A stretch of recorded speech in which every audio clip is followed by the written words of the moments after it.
HaleyRagsdale.com. We are getting ready to start our Google Hangout. And if you would, if somebody could just comment and let me know that you can see me, I would appreciate it. You could just make a comment over in the chat section. That would be really helpful. So I'm just going to wait just 1 second and see if anybody pops on and says that they can see me and hear me. I hope you can. Today we're going to be talking about relationship building, and this will just be a quick webinar about relationship building, give you a few tips and tricks, and I have kind of a personal kind of funny story to share with you as well. So I think we'll just go ahead and get started and hope that people will be able to see and hear me. So the key takeaway that I would love for everyone to know is the importance, the value of relationship building with our network marketing companies. So when I started my network marketing business a couple years ago, it was all over Facebook. We were in every buy, sell, trade group, every garage sale group, every mommy and me group, and we were trying to sling our product in there, and it got very spam, it got very hot and heavy, it got very competitive, and it rapidly became pretty obvious that wasn't the right way to market our business. And I still see a little bit. I think that we're growing and we're getting better as presenters, but there's still a lot of things that we could do differently. And I think that if we can make just a few shifts in the way that we are working with people and networking and building relationships, I am confident that you'll also see your business grow as well. So first, I want to share a really kind of a funny story with you about knowing your audience. So my mother, who is genius and beautiful and the most incredible woman walking God's green earth, she retired from her job with the university system in Alaska a couple years ago. And so of course we went to her retirement party. The whole family went up there. They had a big barbecue for her. She had worked in the university system for, I think, gosh, it was probably like almost 25 years. And so she knew a lot of people, and a lot of people came, all different levels of university came to her barbecue, and several people got up and gave speeches. And you know, I'm so shy, I had to totally get up there and give my own little speech. And I got up and I talked about how my mother had influenced my everything. You know, my mother has been one of my biggest influences in my life. And I just gave what I thought was just a really powerful, brief speech honoring my mother, who I love very much. People were crying, you know, and clapping. And so I stepped down, and then my sister went up after me to talk a little bit about my mother. And, you know, of course, in my head, I'm thinking, oh, good luck following that one. That was pretty good, right? So I step off to the side, and I'm feeling all proud of myself. And I look over, my mom is like wiping away tears, you know, so job well done, right? So I feel someone slide up behind me, and it's my husband, and he slides up behind me, and he puts his hand around my waist, and he kind of leans in and whispers in my ear, and he's like, good job, babe.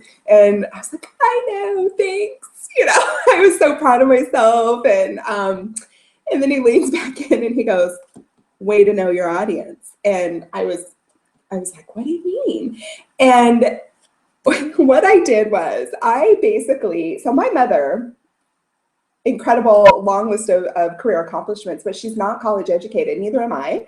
And I basically stood in front of the entire university system and talked for about 15 minutes about how you don't need a college education to be successful. Look at my mother.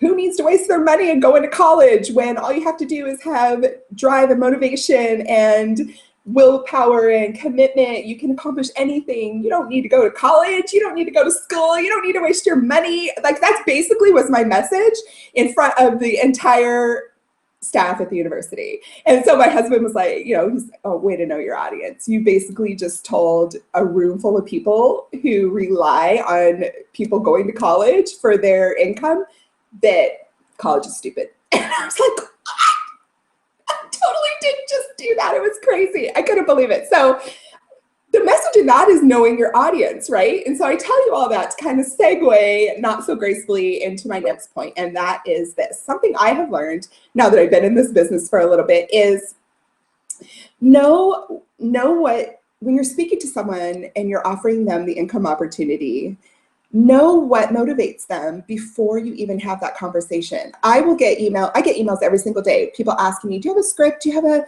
recruiting script? Or what do you tell people? And my answer to those people that email me that is, I don't have script, because I don't believe in scripts. I never copy paste something, because what I say to my friend Michelle is not going to be the same, if I'm doing my job right, is not going to be the same thing I say to you. You should, in my opinion, you should never flat out follow a script. And here's a really good example of why that is a powerful statement.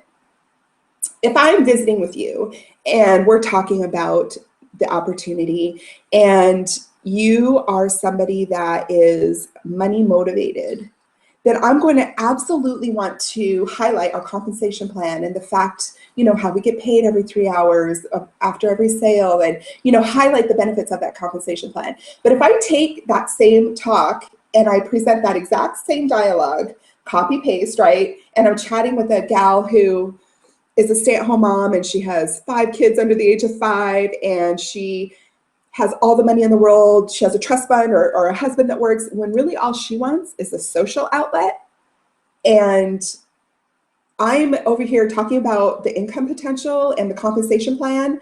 That is going to be a turnoff to her. She's not going to care about that. She wants to know about the social benefits, the events, the parties, the girls' night out, the connecting with, our Y sisterhood, the benefit of the network marketing and the family that comes with it, and connecting with other women in her community and the good that she can do in her community. If I'm speaking with someone that is very charity driven, very give back motivated, then I want to tailor my connection with her to speak to her heart. And that would be nothing to do with the compensation plan in theory. It would be more about how she could use her business to help others, how she could use her business to fundraise for causes that are important to her, how she could use this opportunity to network with other people to bring more attention to the causes that are important to her. So I hope you're kind of understanding and getting where I'm going with that. It's critical that you know who you're talking to, know your audience, and don't waste your energy and your breath on chatting up a feature of our business that is of zero value to the person you're speaking to. So find out what their value is, what their currency is, and speak to that and highlight that. And you will be making that connection with that person. And that's all part of network marketing. I want to also share with you my personal opinion about groups on Facebook. Rather than, so our gut reaction is we want to sell, sell, sell, sell, sell, right? We want to recruit. I do not use the word recruit. I'm adamantly opposed to the word recruit, but we want to sponsor, sponsor, sponsor, sponsor. And that is all very important. But when we come from that place, we come off as being in that place, and that's not a great place to be. So instead of being in these interest groups, garage sale groups, buy, sell, trade groups, I encourage you to revisit what you're doing on Facebook and on social media in general. I would encourage you to dig down and find what you're really truly interested in, what hobbies you have. Is it travel? Do you like to go four-wheeling? Do you like to go camping? Are you a gymnast? Is your daughter in pageants? Do you collect Pez dispensers? Whatever your interests are, those are the groups you want to be in. And you aren't there to sell. You're there to network. You're there to make connections. You want to join those groups. You want to interact with people. You want to comment on things. You want to offer helpful tips and advice. If somebody says, hey, maybe you enjoy cooking, and so you're in a vegan cooking group, and somebody's like, hey, I need a really great recipe for cauliflower, something with cauliflower. Go find a recipe, post it in that group, support that person, like the comments that they're making, share ideas and interact with people, start to make friends in that group, send those people friend requests. Over time, they're going to see what you're doing because now they're your friend and they're going to have visibility to your wall, right? But you're going to have so much more credibility with those people. You're going to have so much more opportunity to build your team, because people will see your positivity in your Facebook posts and in your messages, and they're going to see that you have a true interest and true value, and you're connected on a deeper level. So reevaluate. In fact, I would encourage you to unplug yourself from all those buy, sell, trade groups, unless you truly do buy, sell, trade in them, which is fine too. But just remove yourself from those and get reinvested and replugged into groups that you have a true interest in, something that truly sparks interest for you, that you're knowledgeable on, that you contribute, and you want to be with like-minded people, right? We want to build our companies with like-minded people. One of the beautiful things about this industry is we get to choose who we work with. So why not work with cool people that have similar things in common? And you are connected on a much deeper level then. And I just think that that benefits everyone's business. This is going to just be a quick webinar today, so make sure if you have any questions that you pop over and post them. But I do want to also recommend a book. I'm going to try and do this pretty often. So you probably all have heard of Sarah Robbins. If you haven't, I highly recommend that you subscribe to her blog. She has lots of great ideas, lots of great videos, lots of great tips. And in her book, Rock Your Network Marketing Business, she talks a lot about that. She talks a lot about the importance of building relationships. And she talks a lot about the importance of networking. In fact, most of the self-help books that we can find these days talk a lot about that because it is so critical. We need to somehow try to remove the desperation and remove the stress that we place on ourselves. Just remove all that and just get back to basics. It's just truly about connecting and making connections with people. So I would encourage you to do that. I hope that some of those tips are helpful. And as always, when it comes to books, I always recommend that you pop into your local thrift store and see what is on the shelf that you can pick up for inexpensive and grab every one that you can afford to snag when you're in there. Start building your personal development library and read.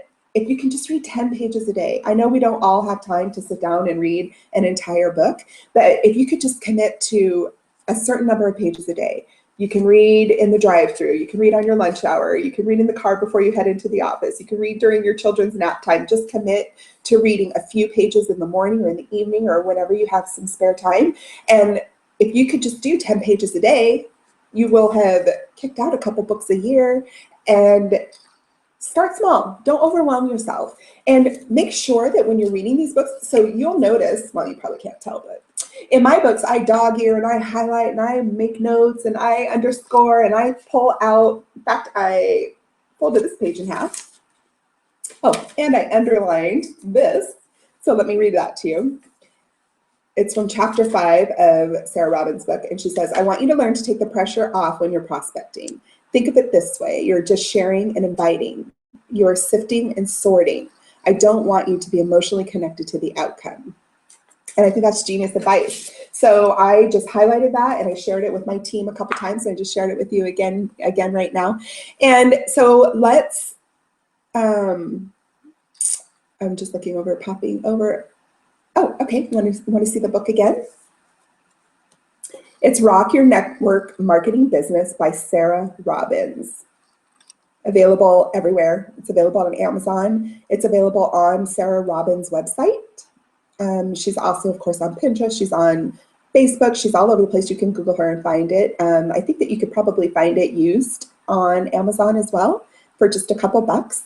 And I also happen to know that this book in particular, she does offer a bulk discount on her website. So if this is something that you wanted to purchase for maybe your team to use as an incentive or something like that, I think that you can get a discount if you purchase like 20 or something. So something to kind of consider. I love giving away personal development books. I think it makes good business sense. Okay, I'm just going to scroll through and see if anybody else has any questions. If you do, please post over in the chat box.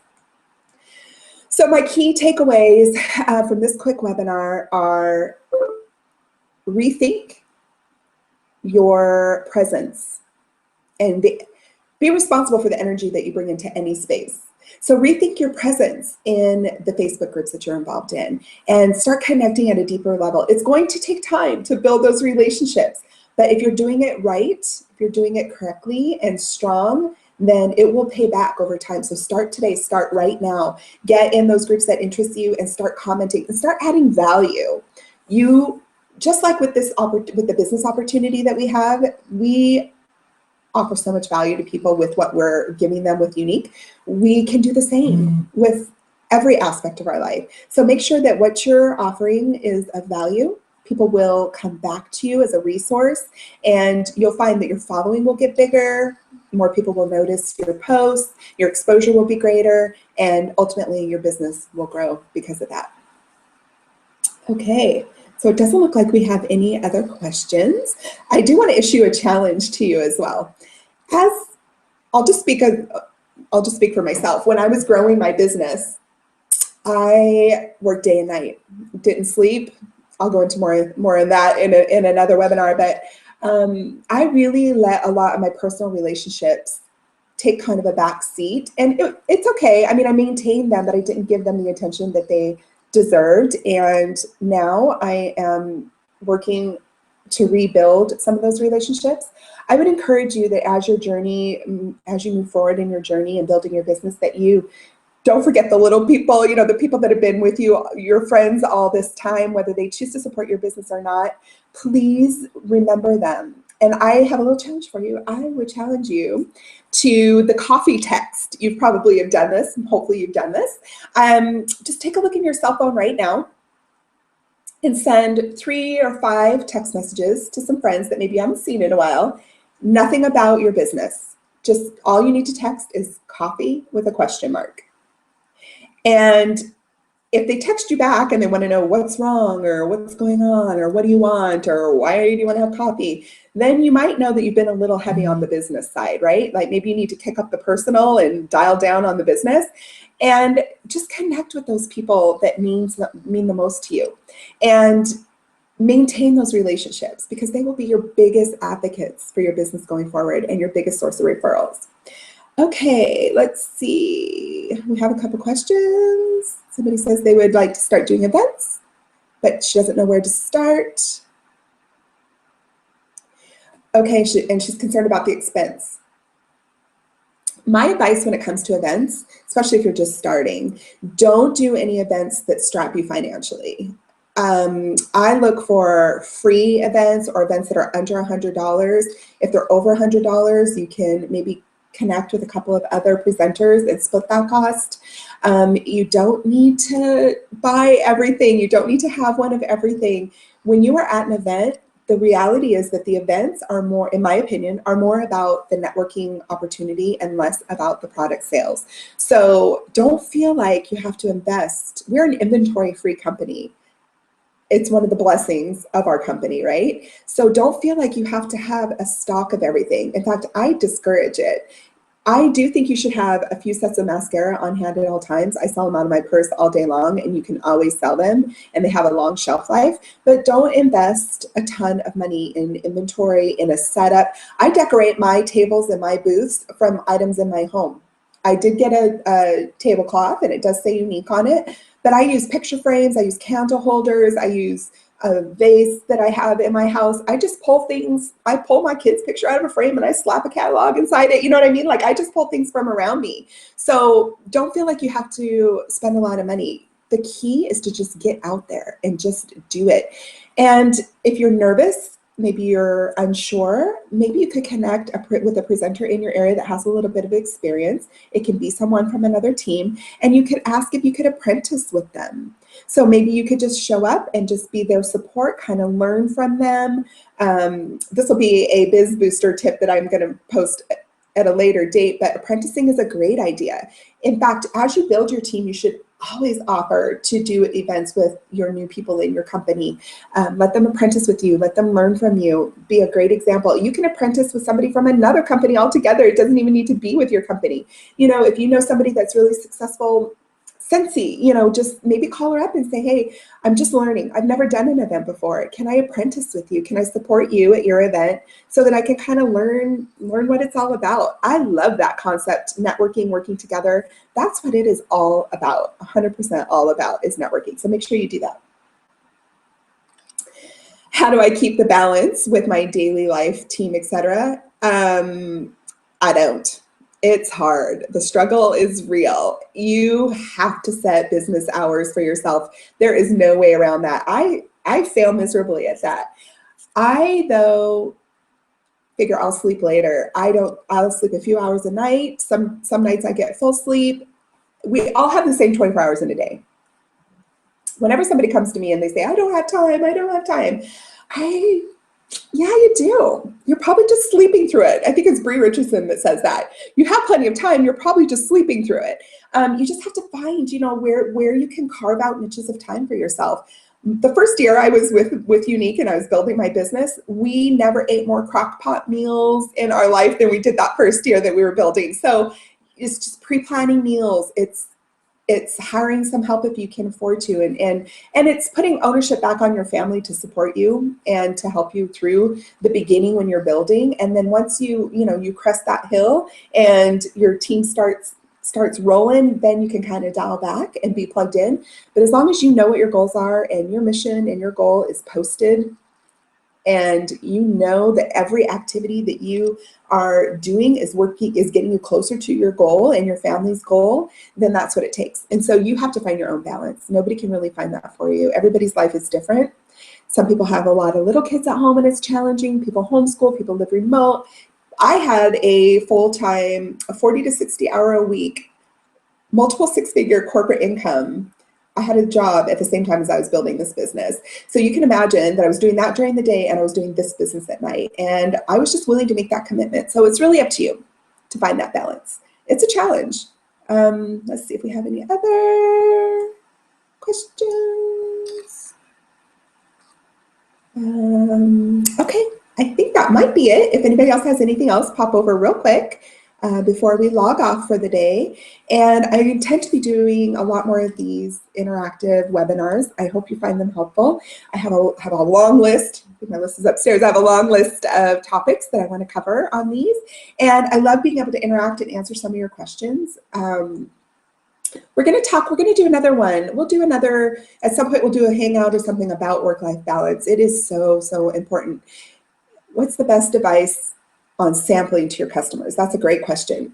So this is just my personal, so you have to do what's right for your business, of course, but this is just my personal, how I handle things. We are blessed with a company that backs our entire product line by a 14-day money-back guarantee. So I keep my sampling kind of to a minimum, to be honest. So I do not sample the mascara. I don't think it samples well. I find it cumbersome, because you have to have a million of those little disposable spoolies and you can only dip once and it's just like this big nightmare.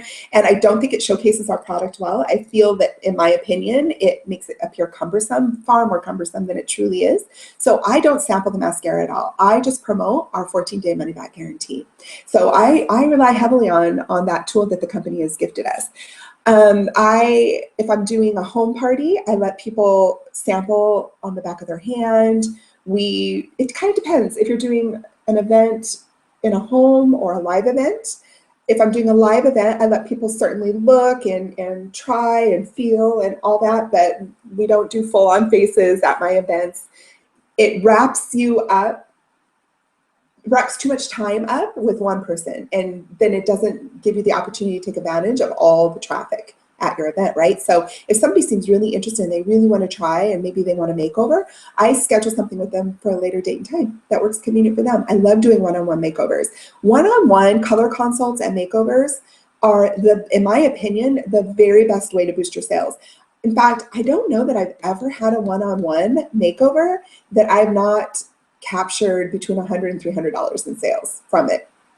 When you can take some time to really sit with someone, listen to what they're looking for, and offer them some suggestions, give them the brushes, give them the pigments, give them the tools to try themselves, almost always people will see how beautiful and high quality our products are and appreciate your support and the value that you brought and the time that you took to do that one-on-one. And you almost always will have a customer for life. And often you might even find you have a new team member if they love it that much. I do send samples in the mail to certain people. I do like to send a deluxe sample kit to virtual party hostesses. Somebody came up with a great idea last year sometime. You know those little paint pots that are on like a strip? So I think there's like 6 little paint pots. And you could put like cleanser, moisturizer, glorious, you could like 3 shades of BB cream in each little thing and pop that in the mail to them. I loved that idea. And along with, a nice handwritten, okay, step 1, this, step 2, that, and a color sample that way, I think it's really great. If someone is looking for a BB cream and they want to sample it first, which is pretty rare because I can almost always avoid having to send samples to people by promoting our 14-day money-back guarantee and working with that client you know, face to face, maybe we do a Google Hangout or something and I can see her face and I can give her a couple of recommendations. I can kind of narrow it down. But by promoting the 14-day money back guarantee, that I'll happily swap it out for her if it's not the right color, if she doesn't love it. I almost, gosh, I can't even think of the last time I honestly sent out a sample. So it's really up to you how you work your business. Okay, I think we're going to go ahead and end the webinar. I hope this is helpful. Stay tuned for more webinars. And remember, get back to the networking basics, the definition of network marketing. Google it if you need to. There's a reason and a purpose and a plan for this sales model and why it works. And there's a reason that distributors are flocking to this industry. And let's not forget the human element of it all. And let's not forget that you are what a customer gets in addition to the beautiful products. They get you, and you're amazing. So sell yourself. You are a valuable treasure. You're a commodity. Don't be afraid to highlight that. All right, guys, we'll see you.